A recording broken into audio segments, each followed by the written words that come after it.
ನಿರ್ಗಮನ. ತಮಿಳುನಾಡು ಬಿಜೆಪಿಯಲ್ಲಿ ಅಣ್ಣಾಮಲೈ ಯುಗ ಅಂತ್ಯ.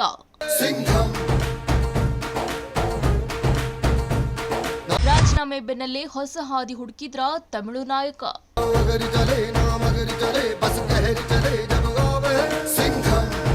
ವೀಕ್ಷಕರೇ, ಇದು ಈ ಕ್ಷಣದ ಅತ್ಯಂತ ದೊಡ್ಡ ರಾಜಕೀಯ ಸುದ್ದಿ. ತಮಿಳುನಾಡು ರಾಜಕಾರಣದಲ್ಲಿ ಮಾತ್ರವಲ್ಲ, ಇಡೀ ದೇಶದ ರಾಜಕೀಯ ವಲಯದಲ್ಲಿ ಈಗ ದಿಗಿಲು ಮೂಡಿಸುವಂತ ಮಹಾ ತಿರುವು ಸಿಕ್ಕಿದೆ. ಹೌದು, ಕಳೆದ ಕೆಲವು ವರ್ಷಗಳಿಂದ ತಮಿಳುನಾಡಿನಲ್ಲಿ ಬಿಜೆಪಿಯ ಅಬ್ಬರದ ಮುಖವಾಗಿದ್ದ ದ್ರಾವಿಡ ಪಕ್ಷಗಳ ನಿದ್ದೆಗೆಡಿಸಿದ್ದ ಮಾಜಿ ಐಪಿಎಸ್ ಅಧಿಕಾರಿ ಕೆ ಅಣ್ಣಾಮಲೈ ತಮ್ಮ ಸ್ಥಾನಕ್ಕೆ ಮತ್ತು ಪಕ್ಷಕ್ಕೆ ಅಧಿಕೃತವಾಗಿ ಗುಡ್ ಬೈ ಹೇಳಿದ್ದಾರೆ. ನವದೆಹಲಿಯಲ್ಲಿ ಬಿಜೆಪಿಯ ರಾಷ್ಟ್ರೀಯ ಅಧ್ಯಕ್ಷ ನಿತಿನ್ ನಬೀನ್, ಗೃಹ ಸಚಿವ ಅಮಿತ್ ಶಾ ಮತ್ತು ಬಿಎಲ್ ಸಂತೋಷ್ ಅವರನ್ನು ಭೇಟಿಯಾಗಿರುವ ಅಣ್ಣಾಮಲೈ ಬರೋಬ್ಬರಿ 5 ಪುಟಗಳ ಸುದೀರ್ಘ ರಾಜೀನಾಮೆ ಪತ್ರ ಹಾಗೂ ತಮಿಳುನಾಡು ವಿಧಾನಸಭಾ ಚುನಾವಣೆಯ ಪರಾಮರ್ಶನಾ ವರದಿಯನ್ನು ಕೈಗಿಟ್ಟು ಹೊರಬಂದಿದ್ದಾರೆ.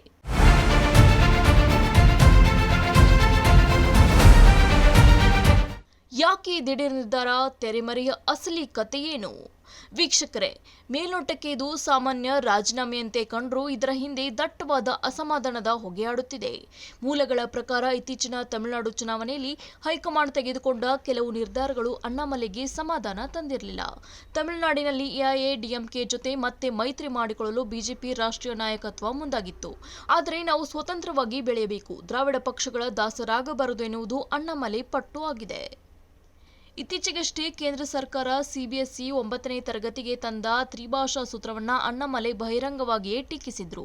ಇದು ತಮಿಳು ಜನರ ಭಾವನೆಗೆ ಧಕ್ಕೆ ತರುತ್ತದೆ ಎಂದು ಹೈಕಮಾಂಡ್ ವಿರುದ್ಧವೇ ಬ್ಯಾಟ್ ಬೀಸಿದ್ರು. ನಟ ವಿಜಯ್ ಅವರ ತಮಿಳಗ ವೆಟ್ರಿ ಕಳಗಂ ಪಕ್ಷವು ತಮಿಳುನಾಡಿನಲ್ಲಿ ಅಧಿಕಾರ ಹಿಡಿದ ಮೇಲೆ ಇಡೀ ರಾಜ್ಯದ ರಾಜಕೀಯ ಸಮೀಕರಣವೇ ಬದಲಾಗಿದೆ. ಯುವ ಸಮೂಹ ಈಗ ಹೊಸ ಅಲೆಯತ್ತ ಮುಖ ಮಾಡಿದೆ ಎಂಬುದನ್ನು ಅಣ್ಣಾಮಲೈ ಮನಗಂಡಿದ್ದಾರೆ.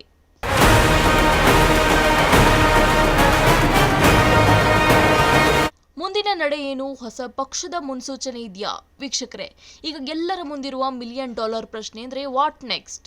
ಅಣ್ಣಾಮಲೈ ಮುಂದಿನ ಪ್ಲಾನ್ ಏನು?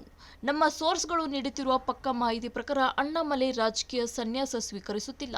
ಬದಲಿಗೆ ತಮಿಳುನಾಡಿನಲ್ಲಿ ತಮಿಳು ಫಸ್ಟ್ ಹಾಗೂ ಜಾತ್ಯತೀತ ಸಿದ್ಧಾಂತದ ಹೊಸ ಪ್ರಾದೇಶಿಕ ಪಕ್ಷ ಕಟ್ಟಲು ಸಜ್ಜಾಗುತ್ತಿದ್ದಾರೆ. ಮುಂದಿನ 6 ರಿಂದ 8 ತಿಂಗಳಲ್ಲಿ ಈ ಹೊಸ ರಾಜಕೀಯ ಶಕ್ತಿ ಉದಯವಾಗಲಿದೆ. ತಮಿಳು ಸಂಸ್ಕೃತಿ ಮತ್ತು ರಾಷ್ಟ್ರೀಯ ದೃಷ್ಟಿಕೋನ ಎರಡನ್ನೂ ಒಳಗೊಂಡ ವಿಭಿನ್ನ ವೇದಿಕೆ ನಿರ್ಮಿಸುವುದು ಅವರ ಗುರಿ ಎನ್ನಲಾಗುತ್ತಿದೆ.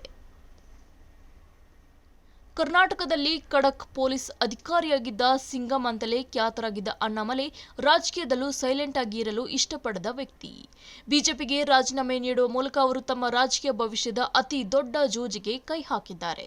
ಇದು ಬಿಜೆಪಿಗೆ ತಮಿಳುನಾಡಿನಲ್ಲಿ ಚೇತರಿಸಿಕೊಳ್ಳಲಾಗದ ಪೆಟ್ಟು ನೀಡುತ್ತಾ ಅಥವಾ ಅಣ್ಣಾಮಲೈ ಅವರ ವೈಯಕ್ತಿಕ ವರ್ಚಸ್ಸಿಗೆ ಹೊಸ ದಾರಿದೀಪವಾಗುತ್ತಾ? ಜೂನ್ 4ರಂದು ಅವರ ಜನ್ಮದಿನವಿದ್ದು, ಅಂದೇ ತಮ್ಮ ಮುಂದಿನ ನಡೆಯನ್ನ ಅವರು ಅಧಿಕೃತವಾಗಿ ಘೋಷಿಸುವ ಸಾಧ್ಯತೆ ಇದೆ. ಕ್ಷಣದ ರಾಜಕೀಯ ಅಪ್ಡೇಟ್ಗಳಿಗಾಗಿ ನೋಡ್ತಾ ಇರಿ ಸೆಂಚುರಿ ಟಿವಿ, ಬದಲಾವಣೆ ಕಡೆ ನಮ್ಮ ನಡೆ. ಸೆಂಚುರಿ ಟಿವಿ ಕನ್ನಡ ಚಾನೆಲ್ ಅನ್ನು ಸಬ್ಸ್ಕ್ರೈಬ್ ಮಾಡಿ, ಲೈಕ್ ಮಾಡಿ, ಕಾಮೆಂಟ್ ಮಾಡಿ, ಶೇರ್ ಮಾಡಿ.